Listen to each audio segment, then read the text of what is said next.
Olá, muito boa tarde. A eleição do Papa Leão XIV marca, por certo, os acontecimentos nos últimos dias e define o horizonte na história da Igreja, na história da sociedade. Aconteceu quando, em Roma, se assinalava o Jubileu dos Mártires, com uma presença de uma peregrinação da Fundação Ajuda à Igreja que Sofre. Ouvimos, nessa ocasião, a diretora do Secretariado Português sobre a eleição do Papa e sobre também esta celebração do Jubileu dos Mártires. É uma peregrinação internacional com mais de 1000 benfeitores de todo o mundo, dos 24 secretariados que nós temos atualmente espalhados por todo o mundo. Viemos todos juntos ouvir testemunhos de cristãos que vivem em países onde não há liberdade religiosa, onde os cristãos são perseguidos, onde são discriminados apenas e só por causa da sua fé. E foi muito importante, foi um momento de partilha, um momento de estarmos juntos, de rezarmos por todos estes cristãos e de criarmos uma vez mais fazermos mais para esta família toda, que é a família AIS, que fala, que reza, que não se esquece que todos estes cristãos são perseguidos no mundo e, portanto, estivemos todos juntos em oração por todas estas comunidades que são perseguidas no mundo. É uma surpresa muito boa, com uma esperança, com este motivo para termos esperança, para que este homem, de facto, que este novo Papa consiga, de facto, estabelecer as pontes que são tão necessárias neste momento para conseguirmos ter paz e conseguirmos ter este diálogo que é tão importante nos tempos que correm, porque, de facto, há esta falta de diálogo entre as várias comunidades e precisamos de estabelecer estas pontes de diálogo para conseguirmos chegar à paz. Uma temática que trazemos a este programa em cada quarta-feira, precisamente numa parceria com a Fundação Ajuda à Igreja que Sofre.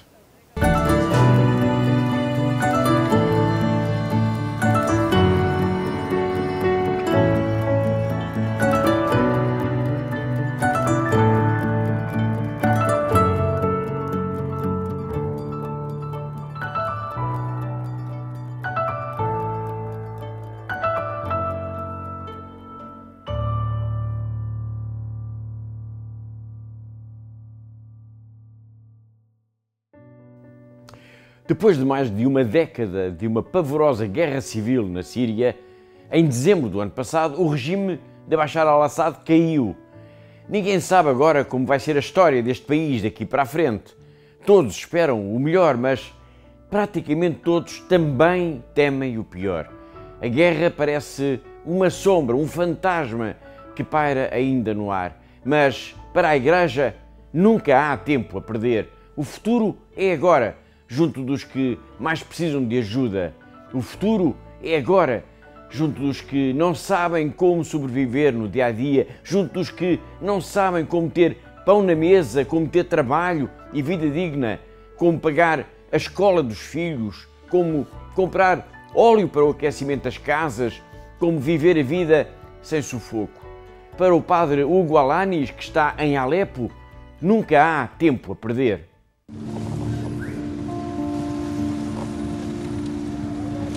ما بنعرف شو راح يصير هون بسوريا.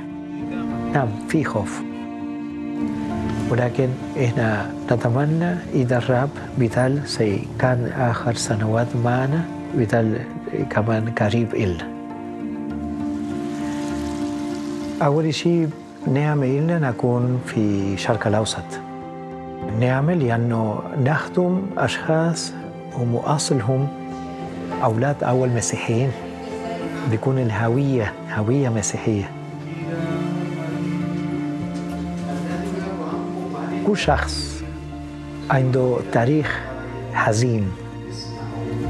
هم خلال الحرب هم تعذبوا كتير. وكتير مرات إذا في احتفال يوم الأحد إذا بدكم شيء يوم الأحد خبرونا. هم يحكوا أبونا لا تخافوا الرب معنا. هم متأكدين من هذا وجود الرب بحياتهم. هذا إيمان والرجاء بيكون كتير عالي كتير عالي. إحنا بنكون متأكدين إذا مش عن طريق هذول المساعدات يوصلون عن طريق إسيان كان مستحيل نعمل كتير من الأشغال ونتمنى تقدروا بتكملوا بخير الناس بيكونوا حوالينا. احنا بنكون متأكدين دور الكنيسة اليوم بهذا المكان دور الكنيسة لازم يكون زي شمع زي إنارة. باسم الآب والابن والروح القدس الإله الواحد آمين. O padre Hugo Alanis é argentino e está em Alepo, na Síria, há vários anos. Ele conheceu alguns dos dias mais violentos e ingratos da guerra. Ele amparou homens e mulheres enlutados e em lágrimas, sossegou mães que perderam os seus filhos, deu esperança a todos, mesmo quando tudo parecia estar a sucumbir. Ele acabou de dizer que é uma graça, que é uma bênção estar na Síria e poder servir os descendentes dos primeiros cristãos. Mas também disse que todos por ali na Síria têm uma história triste para contar e pediu a nossa ajuda, pediu a nossa solidariedade e as nossas orações. Também nós, como ele, como o padre Hugo Alanis, podemos servir, podemos ajudar estes homens e mulheres e crianças que são descendentes dos primeiros cristãos. Também nós, como o padre Alanis, somos chamados a dar esperança aos cristãos da Síria. Todas as semanas nós marcamos encontro aqui, porque há uma igreja que precisa da nossa ajuda.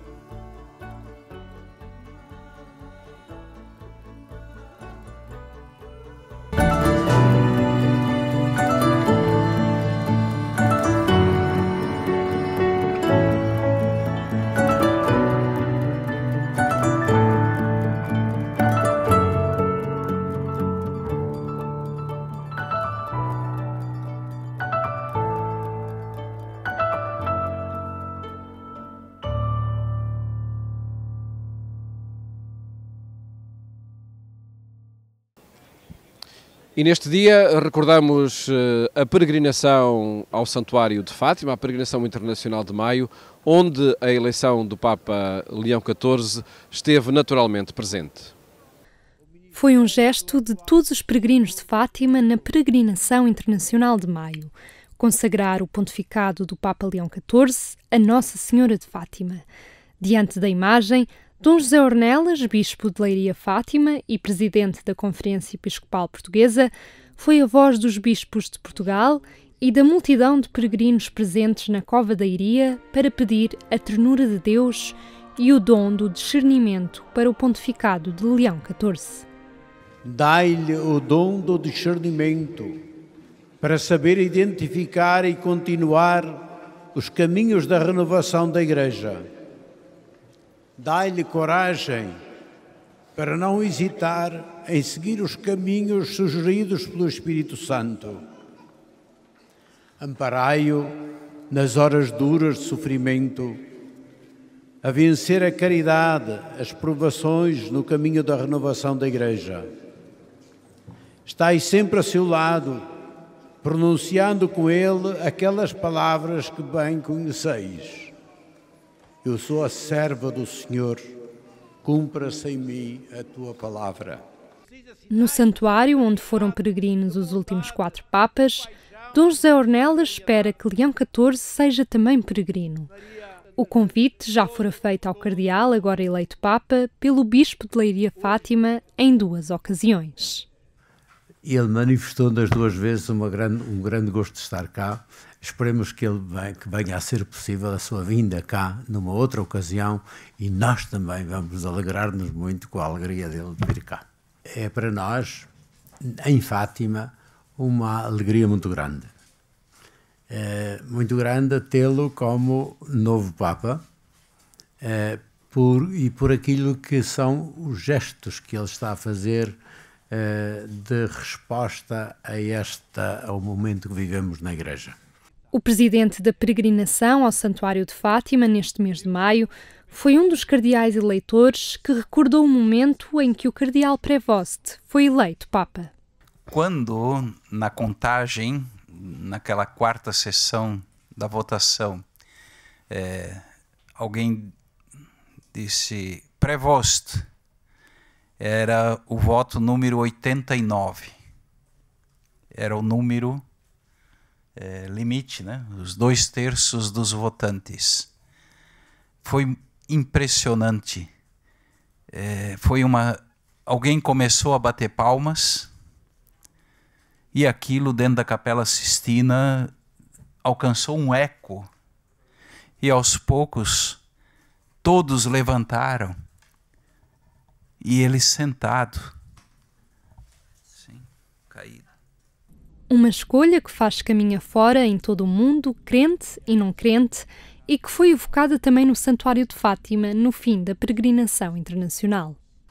Também um outro sinal que temos hoje é, sem dúvida, o novo Papa Leão XIV, a quem dedicamos uma efusiva salva de palmas. Viva o Papa Leão!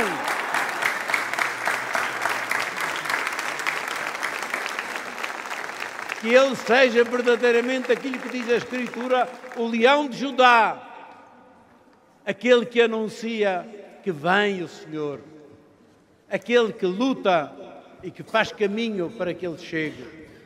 É esse desafio que ele nos dá. Um homem nascido na América do Norte, vivido e missionário na América do Sul, peregrino por esta Europa e por tantos outros países. É este que o Senhor nos dá hoje como sinal e como guia da nossa fé, da nossa unidade de igreja e da nossa missão para transformar este mundo.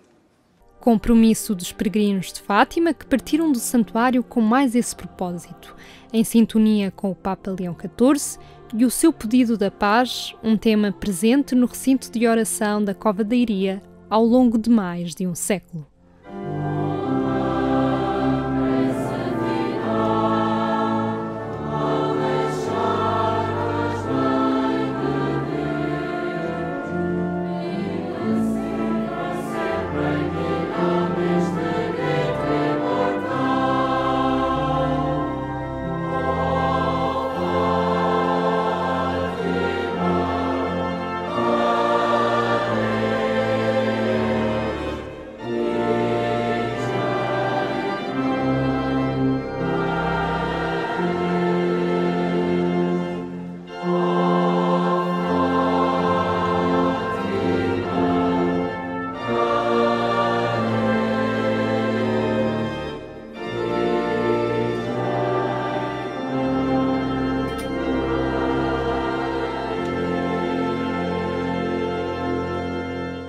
Até onde nos levará este pontificado? A análise é do padre Miguel de Sales Amaral, que é professor e investigador aqui em Roma. Acompanhou também os trabalhos da última Assembleia Sinodal. Há um deslocamento do centro do mundo, digamos, dos Estados Unidos, para outras zonas do mundo. Em concreto, a Ásia está cada vez mais a aglutinar os processos de decisão. E nós, no entanto, nos problemas que o mundo tem, temos uma arquitetura de encontro entre as nações que ainda é aquela que temos da ONU, que nasceu em 1945. Portanto, é uma arquitetura muito antiga. E, portanto, há ali qualquer coisa que nós temos que resolver.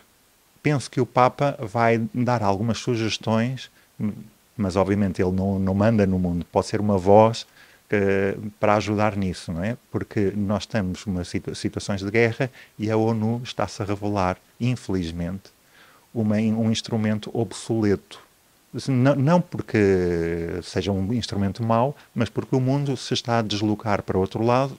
Há uma série de relações que se criaram e que se estão a desenvolver de outra forma e, portanto, a Igreja também é chamada, como Leão XIII falou também nas novas realidades, agora também há novas realidades e, portanto, penso que se calhar esse nome de Leão também está chamado a dizer qualquer coisa nesta nova situação que o mundo está a viver e que nós estamos a ver que tem instrumentos que são antiquados e que precisam de ser reformados. Neste programa, tempo ainda para olhar uma iniciativa da Faculdade de Teologia e que é uma forma de fazer chegar o pensamento teológico a um público mais vasto. Constelações do Crer, nos 1700 anos do Concílio de Niceia. Este é o tema da Escola de Verão da Faculdade de Teologia da Universidade Católica Portuguesa. Connosco estão Maria Luísa Rezende e Alfredo Teixeira, ambos do Centro de História Religiosa da Universidade Católica Portuguesa. São os coordenadores desta Escola de Verão. Alfredo Teixeira, que escola é esta? O que é que se pretende com esta com esta modalidade, ao fim e ao cabo, da universidade também chegar junto de um público um bocadinho mais vasto. Sim, de facto as escolas de verão são, digamos, um produto universitário consolidado e visa normalmente alargar os públicos que têm contacto com o conhecimento que a Universidade desenvolve. No caso da Faculdade de Teologia, de alguma forma, este produto visa dar continuidade a um objetivo fundamental, que é de fazer chegar a teologia, enfim, o conhecimento que se desenvolve na Faculdade de Teologia a todos. E, portanto, nesse sentido, é com certeza um contexto facilitador de encontro com a reflexão, a investigação que se faz. Neste ano, em particular, a Escola de Verão está articulada com a investigação desenvolvida nos 2 centros de investigação da Faculdade de Teologia, o Centro de Estudo de História Religiosa e o Centro de Investigação em Teologia e Estudos de Religião, e encontramos-nos perante esta grande comemoração, que é celebrar o acontecimento e a sua recepção de um concílio que foi, de facto, marcante para a história da Igreja e marcante também para a história da civilização ocidental. Maria Luísa Rezende, 1700 anos é um período muito distante cronologicamente, mas arremete-nos para algo que foi muito central também na criação de uma dinâmica de identidade no próprio cristianismo. Porque esta escolha? É obviamente que há um aniversário a assinalar, mas também há uma importância por trás deste acontecimento que foi o Concílio de Niceia. Muito boa tarde. Exatamente, nós quisemos, em primeiro lugar, assinalar os 1700 anos do concílio, mas também não nos focar apenas no concílio, neste evento em si, e assinalar, sobretudo, a importância deste evento para toda a história, não apenas da Igreja, não apenas do cristianismo, mas também da civilização ocidental. Portanto, o nosso primeiro dia será focar-se-á o que é o credo, o que é que significa o cristianismo ter um credo, porque é que as outras religiões da Antiguidade não tinham um credo. Porque este credo foi definido neste momento histórico, neste concílio em concreto. O credo que é hoje proclamado em cada Eucaristia, não é? Sim, exatamente. Quer dizer, já havia um símbolo que vinha de trás, mas a definição e todas as problemáticas inerentes a esta definição que se deu aqui em 325, em primeiro lugar para contrariar uma heresia que estava a ganhar terreno diário.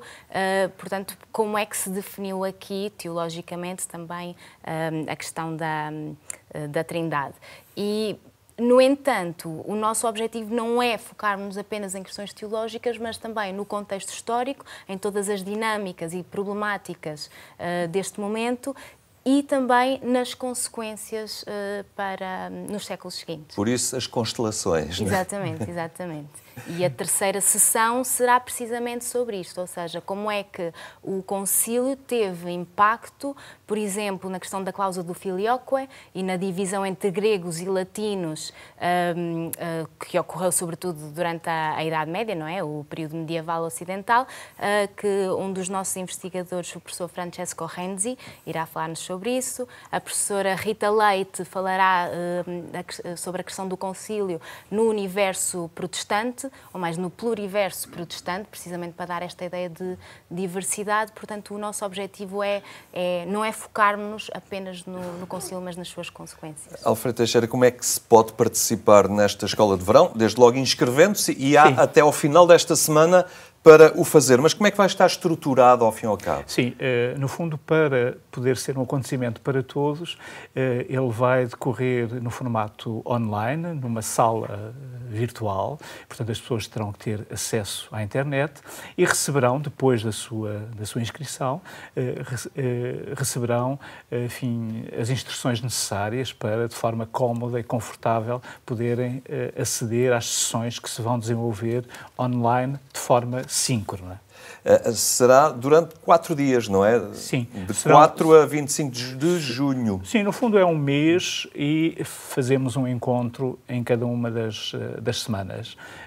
Um encontro que terá sempre 2 a 3 formadores, investigadores formadores, que vão estruturar a sessão, mas sempre com espaço para o diálogo, que em muitos casos é de facto um momento até bastante importante nesta escola de verão. Promover o diálogo não só entre os formadores que estão nessa sessão, mas também entre todos os outros participantes.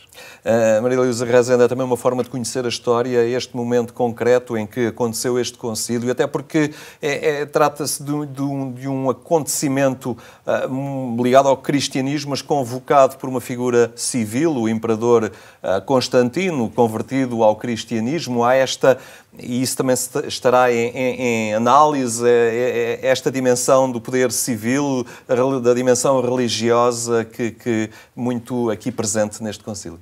Sim, certamente.